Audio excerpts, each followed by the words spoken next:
بسم اللہ الرحمن الرحیم۔ پچھلے کئی دنوں سے میرے واٹس ایپ، میرے فیس بک پیجز کے اوپر بذریعہ میسیجز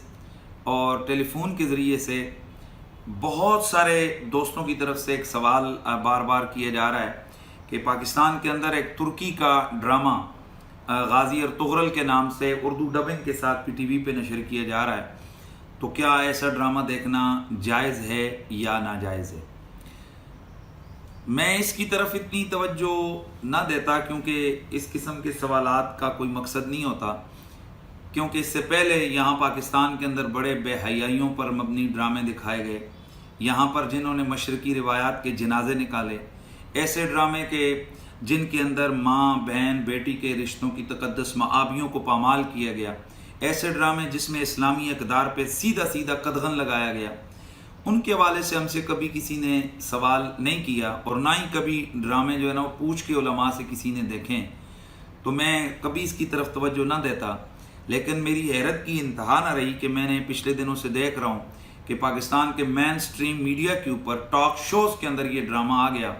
تو اس پر پھر میں نے تھوڑی ریسرچ کی اور اپنے ریسرچرز کے ذریعے سے کہ آیا دیکھا جائے کہ آخر کیا وجہ ہے کہ اس ڈرامے کے حوالے سے اتنے سوالات آ رہے ہیں۔ تو جب میں نے ریسرچ کیا تو میری حیرت کی انتہا نہ رہی کہ یہ صرف پاکستان کا مسئلہ نہیں ہے،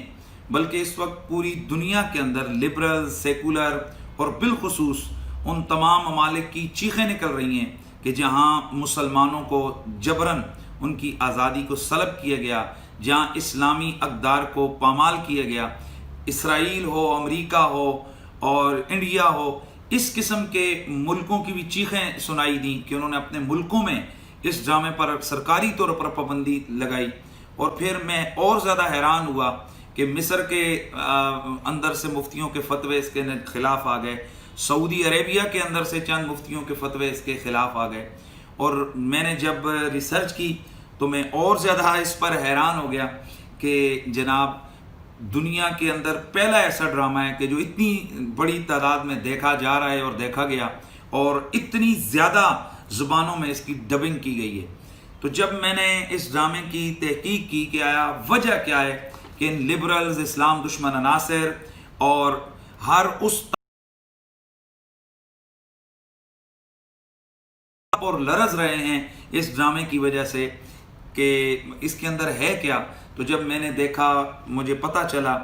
کہ اس ڈرامے کے اندر جناب اسلامی اقدار کو اجاگر کرنے کی کوشش کی گئی ہے۔ غازی ارطغرل بنیادی طور پر جو مسلمانوں کی عظیم ایک سلطنت اور ایک امپائر گزری ہے، سلطنت عثمانیہ، تو سلطنت عثمانیہ کے جو بانی عثمان تھے، تو عثمان کے والد غازی ارطغرل تھے، تو ان کی شخصیت پر بیسیکلی یہ ڈرامہ جو ہے وہ بنایا گیا، اور اس ڈرامے میں یہ دکھایا گیا کہ اصل مسلمان کون ہوتا ہے۔ اور سب سے بڑی بات اس پورے ڈرامے کے اندر جن لوگوں نے مین مرکزی کردار ہیرو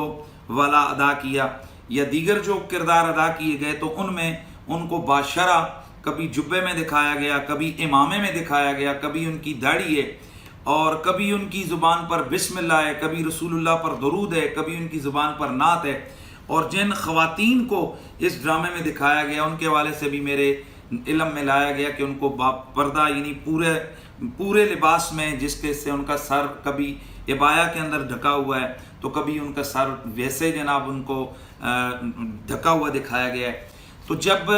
مجھے یہ اس بات کا پتہ چلا کہ اس ڈرامے کے اندر اللہ کے دین کی عظمت کی بات ہے، اور اس کے اندر ہر چند منٹوں کے بعد یا تو قرآن کی کوئی آیت کوٹ کی جاتی ہے یا یہاں رسول اللہ کی کوئی حدیث بیان کی جاتی ہے، اور ہر چند منٹوں کے بعد اگر اس ڈرامے کے اندر ہیرو کوئی نصیحت کر رہا ہوتا ہے تو وہ دو نبی کی حدیثیں بیان کر رہا ہوتا ہے، اور تمام کی تمام روشنی یہاں پر دکھائی گئی کہ رسول اللہ صلی اللہ تعالیٰ علیہ وآلہ وسلم کی سیرت طیبہ سے کس طریقے سے ایک مسلمان نفع اٹھا سکتا ہے۔ تو اس حوالے سے اس ڈرامے کے اندر جہاں مجھے میرے علم میں لایا گیا، بتایا گیا کہ جذبہ جہاد کو اجاگر کیا گیا ہے کہ چند مٹھی پر مجاہدوں کا ایک گروہ اٹھتا ہے اور اپنے ایمانی جذبے اور جذبہ جہاد کے ساتھ وہ کھڑا ہوتا ہے، اور منگول امپائر جیسی اس وقت کی سپر پاور اور بازنطینی سلطنت جیسی اس وقت کی مکار جو ریاست تھی،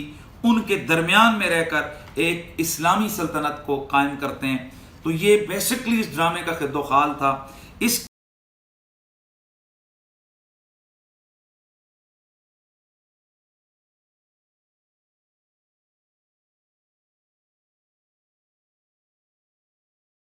سمجھیں کہ بہت بڑے پروموٹر رہے ہیں، اور جو غوث الثقلین رضی اللہ تعالیٰ عنہ غوث پاک کے روحانی بیٹے رہے ہیں۔ اس ڈرامے میں یہ بتایا گیا کہ غازی اور تغرل کے پیچھے ان کی دعائیں ہیں۔ جہاں بھی وہ غازی اور تغرل کسی مشکل میں پھنستے ہیں تو اس مشکل سے نکالنے کے لیے وہاں محی الدین ابن عربی کھڑے ہوتے ہیں۔ ان کی روحانی بالیدگی کے لیے ان کی دعائیں ہیں، ان کے اذکار ہیں، ان کی حق ہو کی صدائیں ہیں، اور اس کے ساتھ ساتھ اس کی جو روحانی تربیت ہیں وہ محی الدین ابن عربی اور ان کی کرامتیں، وہ ایک بہت بڑی مسلمان امپائر کے پیچھے جو اس کے بانی ہیں ان لوگوں کے پیچھے کھڑی ہیں۔ اس ڈرامے میں یہ بھی دکھایا گیا کہ جہاں جس وقت کوئی مجاہد پریشان ہوتا ہے تو وہ بجائے پاکستانی اور انڈین ڈراموں کی ان بے حیائیوں کے سینوں کے، وہاں وہ اپنے ساتھی بیٹھ کر کہتے ہیں کیا پتہ کس وقت فرشتہ اجل آئے، آؤ سید عالم کی نعت پڑھتے ہیں۔ جہاں ان کی شادی کی تقاریب ہوتی ہیں تو اس میں بجائے نیم برن عورتوں کے رقص کے وہاں مجاہد تلواروں اور نیزوں کے ساتھ رقص کرتے ہیں۔ پاکستان کے مین اسٹریم میڈیا کے اوپر ایسے ایسے ڈرامے دکھائے گئے کہ بظاہر جن کو ایک آرمی کے حوالے سے لوگوں کی محبت دکھائی گئی، لیکن اسی میں علماء کی کردار کشی بھی کی دکھائی گئی۔ اسی ڈرامے میں یہ دکھایا گیا کہ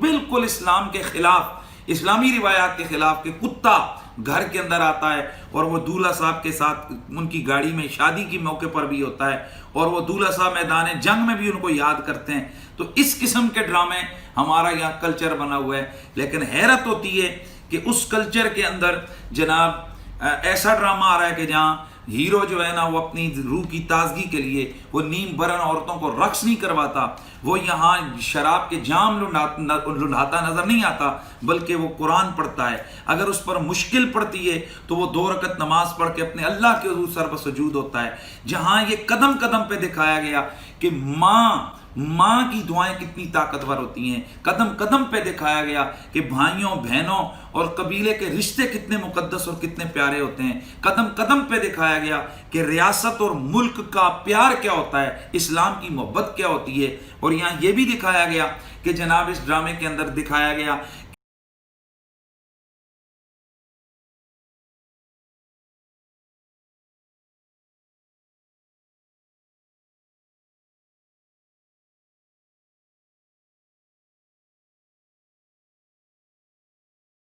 بتائی جاتی ہے تو چھوٹے نہیں، گورنر لیول کے جو کافر ہیں ان کو مسلمان ہوتا ہے اس ڈرامے میں دکھایا گیا۔ تو جب یہ ساری چیزیں کہ جس کے اندر جذبہ جہاد کو اجاگر کیا گیا، مسلمانوں کی عہد رفتہ اور ان کی جو عظمت رفتہ ہے، اس عظمت رفتہ کی بالی عروج کے حوالے سے ان کو ایک آگ اور ایک لہر دی گئی،